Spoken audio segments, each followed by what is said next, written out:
ਸਤਿ ਸ਼੍ਰੀ ਅਕਾਲ। ਤੁਸੀਂ ਜੁੜੇ ਹੋਏ ਹੋ ਪੰਜਾਬੀ ਰੇਡੀਓ ਐਸਏ ਦੇ ਨਾਲ ਤੇ ਇਸ ਵੇਲੇ ਦੀ ਵੱਡੀ ਖਬਰ ਜਿਹੜੀ ਆ ਅਮਰੀਕਾ ਤੋਂ ਆ ਰਹੀ ਹੈ। ਇੱਕ ਭਾਰਤੀ ਵਿਦਿਆਰਥੀ ਦੀ ਮੌਤ ਦੇ ਨਾਲ ਜੁੜੀ ਹੋਈ ਹੈ।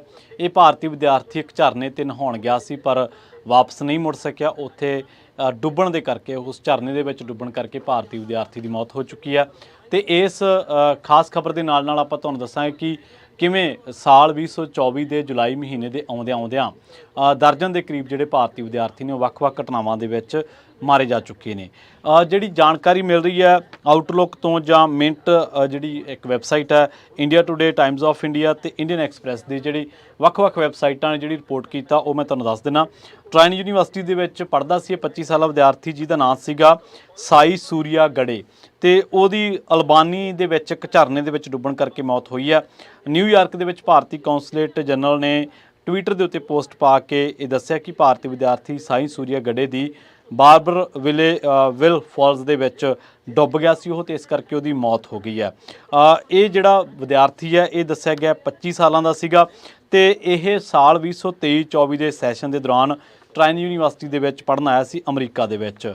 ਇਹ ਤੇਲੰਗਾਨਾ ਦਾ ਰਹਿਣ ਵਾਲਾ ਹੈ ਤੇ 25 ਸਾਲ ਇਹਦੀ ਉਮਰ ਹੈ। ਸੋ ਬੜੀ ਮੰਦਭਾਗੀ ਘਟਨਾ ਵਾਪਰੀ ਹੈ ਅਲਬਾਨੀ ਦੇ ਵਿੱਚ ਇੱਕ ਝਰਨਾ ਜਿਹਦਾ ਨਾਮ ਬਾਰਬਰਵਿਲ ਫਾਲਸ ਆ ਤੇ ਉੱਥੇ ਡੁੱਬਣ ਕਰਕੇ ਭਾਰਤੀ ਵਿਦਿਆਰਥੀ ਜਿਹਦਾ ਨਾਮ ਸਾਈ ਸੂਰੀਆ ਗੜੇ ਹੈ ਉਹਦੀ ਮੌਤ ਹੋ ਗਈ ਹੈ। ਤੇਲੰਗਾਨਾ ਤੋਂ ਇਹ ਜਿਹੜਾ ਸਟੂਡੈਂਟ ਸੀਗਾ ਅਮਰੀਕਾ ਦੇ ਵਿੱਚ ਪੜ੍ਹਨ ਆਇਆ ਸੀਗਾ। ਸਾਲ 2023-24 ਸੈਸ਼ਨ ਦੇ ਦੌਰਾਨ ਇਹਨੇ ਟਰਾਈਨ ਯੂਨੀਵਰਸਿਟੀ ਦੇ ਵਿੱਚ ਦਾਖਲਾ ਲਿਆ ਸੀਗਾ। ਸੋ ਬੜੀ ਮੰਦਭਾਗੀ ਖਬਰ ਹੈ।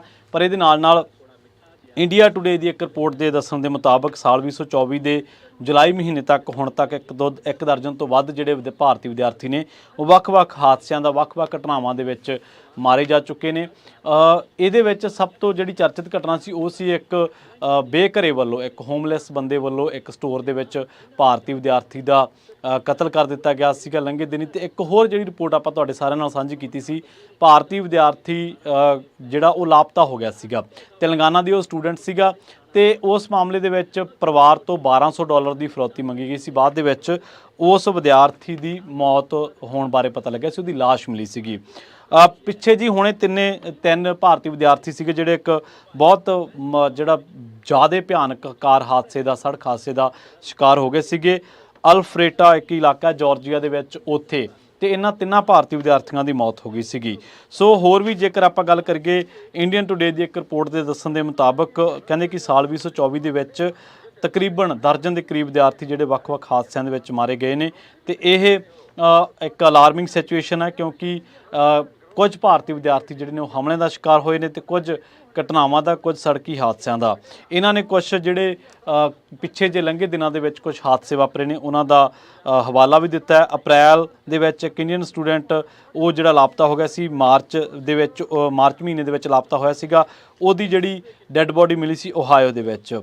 ਤੇ ਇਸੇ ਤਰ੍ਹਾਂ ਦੱਸਿਆ ਗਿਆ ਕਿ ਸਮੀਰ ਕਾਮਤ ਜਿਹੜਾ ਕਿ 23 ਸਾਲਾ ਇੱਕ ਸਟੂਡੈਂਟ ਸੀਗਾ ਇੰਡੀਆ ਦਾ, ਇੱਥੋਂ ਪੜ੍ਹਨ ਆਇਆ ਸੀਗਾ ਪੁਰੂਡੇ ਯੂਨੀਵਰਸਿਟੀ ਦੇ ਵਿੱਚ ਤੇ ਉਹ ਨੇਚਰ ਪ੍ਰੀਜ਼ਰਵ ਇੰਡੀਆਨਾ ਦੇ ਵਿੱਚ ਇੱਕ ਉੱਥੇ 5 ਫਰਵਰੀ ਨੂੰ ਉਹ ਮ੍ਰਿਤਕ ਮਿਲਿਆ ਸੀਗਾ।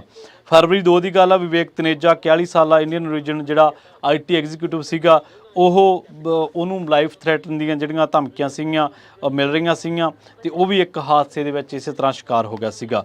ਇਸੇ ਤਰ੍ਹਾਂ ਦੱਸਿਆ ਜਾ ਰਿਹਾ ਕਿ ਹੁਣ ਤੱਕ ਜਿਹੜੀਆਂ ਵੱਖ-ਵੱਖ ਹਾਦਸਿਆਂ ਦੇ ਕਰਕੇ ਜਿਹੜੀਆਂ ਜਾਨਾਂ ਚਲੀਆਂ ਗਈਆਂ ਨੇ, ਜਿੱਥੇ ਅਟੈਕ ਹੋਇਆ ਉਹਨਾਂ ਨੂੰ ਨਹੀਂ, ਇਹ 7ਵੀਂ ਡੈਥ ਹੈ ਕਿਸੇ ਵੀ ਭਾਰਤੀ ਅਮਰੀਕੀ ਵਿਦਿਆਰਥੀ ਦੀ ਹੁਣ ਜਿਹੜੇ ਲੰਘੇ ਕੁਝ ਕੁ ਮਹੀਨੇ ਉਹਨਾਂ ਮਾਮਲਿਆਂ ਦੇ ਵਿੱਚ। ਆਪਾਂ ਕੈਨੇਡਾ ਦੇ ਵਿੱਚ ਦੇਖਦੇ ਹਾਂ ਕਿ ਲਗਾਤਾਰ ਭਾਰਤੀ ਵਿਦਿਆਰਥੀ, ਉੱਥੇ ਵੀ ਪੰਜਾਬ ਤੋਂ ਆਏ ਬਹੁਤੇ ਸਟੂਡੈਂਟ, ਉਹਨਾਂ ਨੂੰ ਦਿਲ ਦਾ ਦੌਰਾ ਪੈਣ ਕਰਕੇ ਕਿਸੇ ਦੀ ਮੌਤ ਹੋ ਰਹੀ ਹੈ, ਕਿਸੇ ਦੀ ਮੌਤ ਦਾ ਕਾਰਨ ਸਟ੍ਰੈਸ ਬਣ ਰਿਹਾ। ਪਰ ਇੱਥੇ ਜਿਹੜਾ ਇਹ ਵਿਦਿਆਰਥੀ ਡੁੱਬਿਆ ਇਹ ਝਰਨੇ ਦੇ ਵਿੱਚ ਨਹਾਉਣ ਗਿਆ ਸੀਗਾ ਪਰ ਹੋ ਸਕਦਾ ਤੈਰ ਨਾ ਆਉਂਦਾ ਹੋਵੇ, ਹੋ ਸਕਦਾ ਉਹਦੀ ਮੌਤ ਦੇ ਕਿਉਂਕਿ ਕਾਰਨਾਂ ਦੀ ਜਾਂਚ ਕੀਤੀ ਜਾ ਰਹੀ ਹੈ ਹਾਲੇ। ਤੇ ਇਹ ਵੀ ਦੱਸਿਆ ਗਿਆ ਕਿ ਉਹਦਾ ਜਿਹੜਾ ਲਿੰਕਡਇਨ ਪ੍ਰੋਫਾਈਲ ਹੈ ਉਹ ਸਾਲ 2023-24 ਦੇ ਵਿੱਚ US ਆਇਆ ਸੀਗਾ ਤੇ ਤੇਲੰਗਾਨਾ ਦਾ ਉਹ ਰਹਿਣ ਵਾਲਾ ਹੈ। ਤੇ ਆਪਾਂ ਲੰਘੇ ਦਿਨ ਇਹ ਵੀ ਦੇਖਿਆ ਸੀਗਾ ਕਿ ਕੈਲੀਫੋਰਨੀਆ ਦੀ ਇੱਕ ਲਿਵਿੰਗਸਟਨ ਇਲਾਕੇ ਦੇ ਵਿੱਚ ਪੰਜਾਬੀ ਨੌਜਵਾਨ ਜਿਹੜਾ ਨਹਾਉਣ ਗਿਆ ਸੀਗਾ ਪਾਰਟੀ ਦੇ ਦੌਰਾਨ ਤੇ ਇਸੇ ਦੌਰਾਨ ਦਰਿਆ ਦਾ ਪਾਣੀ ਦਾ ਜਿਹੜਾ ਵਹਾਅ ਸੀਗਾ ਦਰਿਆ ਦੇ ਪਾਣੀ ਦਾ ਉਹ ਤੇਜ਼ ਹੋ ਗਿਆ ਸੀਗਾ। ਬਹੁਤ ਜ਼ਿਆਦਾ ਤੇਜ਼ ਪਾਣੀ ਦੇ ਵਹਾਅ ਦੇ ਵਿੱਚ ਉਹ ਨੌਜਵਾਨ ਰੁੜ ਗਿਆ ਸੀ। ਇਕਲੌਤਾ ਪੁੱਤਰ ਸੀਗਾ ਮਾਪਿਆਂ ਦਾ। ਸੋ ਸਮੀਰ ਕੈਂਥ ਤੋਂ ਲੈ ਕੇ ਤੁਸੀਂ ਦੇਖੋ ਕਿ ਕਿੰਨੇ ਜਿਹੜੇ ਨੇ ਉਹ ਭਾਰਤੀ ਵਿਦਿਆਰਥੀ ਨੇ ਜਿਹੜੇ ਵੱਖ-ਵੱਖ ਘਟਨਾਵਾਂ ਦੇ ਵਿੱਚ ਤਕਰੀਬਨ 12-13 ਵਿਦਿਆਰਥੀ ਨੇ ਜਿਹੜੇ ਵੱਖ-ਵੱਖ ਘਟਨਾਵਾਂ ਦੇ ਵਿੱਚ ਅਮਰੀਕਾ ਦੇ ਵਿੱਚ ਮਾਰੇ ਜਾ ਚੁੱਕੇ ਨੇ। ਸੋ ਇਹ ਇੱਕ ਬਹੁਤ ਚਿੰਤਾ ਦਾ ਵਿਸ਼ਾ। ਜੇਕਰ ਕਿਸੇ ਵੀ ਥਾਂ ਤੇ ਤੁਸੀਂ ਆਪਣੇ ਆਪ ਨੂੰ ਸੁਰੱਖਿਅਤ ਮਹਿਸੂਸ ਨਹੀਂ ਕਰਦੇ ਜਾਂ ਤੁਹਾਨੂੰ ਲੱਗਦਾ ਕਿ ਤੈਰਨਾ ਨਹੀਂ ਆਉਂਦਾ, ਸਵਿਮ ਨਹੀਂ ਕਰ ਸਕਦੇ ਤੁਸੀਂ, ਤਾਂ ਉੱਥੇ ਗੁਰੇਜ਼ ਕਰਨਾ ਚਾਹੀਦਾ ਡੂੰਘੇ ਪਾਣੀਆਂ ਦੇ ਵਿੱਚ, ਕਿਉਂਕਿ ਪਾਣੀ ਦਾ ਅੰਦਾਜ਼ਾ ਲਾਉਣਾ ਬਹੁਤ ਔਖਾ ਹੈ। ਔਰ ਇਹਨਾਂ ਸਮਿਆਂ ਦੇ ਦੌਰਾਨ ਜਿਹੜੇ ਮਾਹਰ ਨੇ ਉਹ ਦੱਸਦੇ ਨੇ ਕਿ ਬਰਫ਼ ਪਿਘਲਣ ਕਰਕੇ ਬਹੁਤ ਸਾਰੇ ਦਰਿਆਵਾਂ ਦੇ ਵਿੱਚ ਪਾਣੀ ਦਾ ਵਹਾਅ ਆਮ ਨਾਲੋਂ ਤੇਜ਼ ਹੋ ਜਾਂਦਾ, ਕਿਉਂਕਿ ਉਹਦਾ ਕੋਈ ਅੰਦਾਜ਼ਾ ਨਹੀਂ ਗਾ। ਇਸੇ ਤਰ੍ਹਾਂ ਕੈਨੇਡਾ ਦੇ ਵਿੱਚ ਬਹੁਤ ਸਾਰੀਆਂ ਆਪਾਂ ਘਟਨਾਵਾਂ ਦੇਖੀਆਂ ਜਿੱਥੇ ਖੜੇ ਪਾਣੀ ਝੀਲਾਂ ਦੇ ਵਿੱਚ ਭਾਰਤੀ ਵਿਦਿਆਰਥੀ ਨਹਾਉਣ ਗਿਆ ਜਾਂ ਪੰਜਾਬੀ ਕੋਈ ਨੌਜਵਾਨ ਨਹਾਉਣ ਗਿਆ, ਪਰ ਪਾਣੀ ਦੀ ਡੂੰਘਾਈ ਦਾ ਅੰਦਾਜ਼ਾ ਨਾ ਲਾਉਣ ਕਰਕੇ ਉਹ ਉੱਥੇ ਉਸ ਪਾਣੀ ਦੇ ਵਿੱਚ ਡੁੱਬਣ ਕਰਕੇ ਉਹਦੀ ਜਿਹੜੀ ਆ ਉਹ ਮੌਤ ਹੋ ਗਈ। ਸੋ ਬਹੁਤ ਮੰਦਭਾਗੀ ਘਟਨਾ ਵਾਪਰੀ ਹੈ। ਦੱਸਦੇ ਆ ਕਿ ਜਿਹੜਾ ਇਹ ਵਿਦਿਆਰਥੀ ਹੈ ਸਾਈ ਸੂਰਿਆ ਗੜੇ, ਇਹਦਾ ਪਰਿਵਾਰ ਖਾਸੇ ਸਦਮੇ ਦੇ ਵਿੱਚ ਹੈ, ਕਿਉਂਕਿ ਬਹੁਤ ਉਮੀਦਾਂ ਹੁੰਦੀਆਂ ਨੇ ਬੱਚੇ ਜਦੋਂ ਇਸ ਤਰ੍ਹਾਂ ਵਿਦੇਸ਼ਾਂ ਦੇ ਵਿੱਚ ਪੜ੍ਹਾਈ ਕਰਨ ਜਾਂਦੇ ਨੇ, ਤਾਂ ਜਦੋਂ ਇਸ ਤਰ੍ਹਾਂ ਦੀ ਕੋਈ ਘਟਨਾ ਵਾਪਰਦੀ ਹੈ ਜਿਹੜੀ ਕਿ ਮੰਦਭਾਗੀ ਆ ਔਰ ਉਹਦੇ ਬਾਰੇ ਕਦੇ ਸੋਚਿਆ ਵੀ ਨਹੀਂ ਹੁੰਦਾ, ਤਾਂ ਇਹ ਘਟਨਾ ਇਕੱਲਾ ਇੱਕ ਵਿਅਕਤੀ ਨੂੰ ਤੁਹਾਡੇ ਤੋਂ ਦੂਰ ਨਹੀਂ ਕਰਦੀ, ਹੋਰ ਬਹੁਤ ਸਾਰੀ ਜ਼ਿੰਦਗੀ ਜਿਹੜੀਆਂ ਉਹਦੇ ਨਾਲ ਜ਼ਿੰਦਗੀਆਂ ਜੁੜੀਆਂ ਹੁੰਦੀਆਂ ਨੇ ਉਹ ਵੀ ਬਹੁਤ ਵੱਡੇ ਪੱਧਰ 'ਤੇ ਪ੍ਰਭਾਵਿਤ ਹੁੰਦੀਆਂ ਨੇ।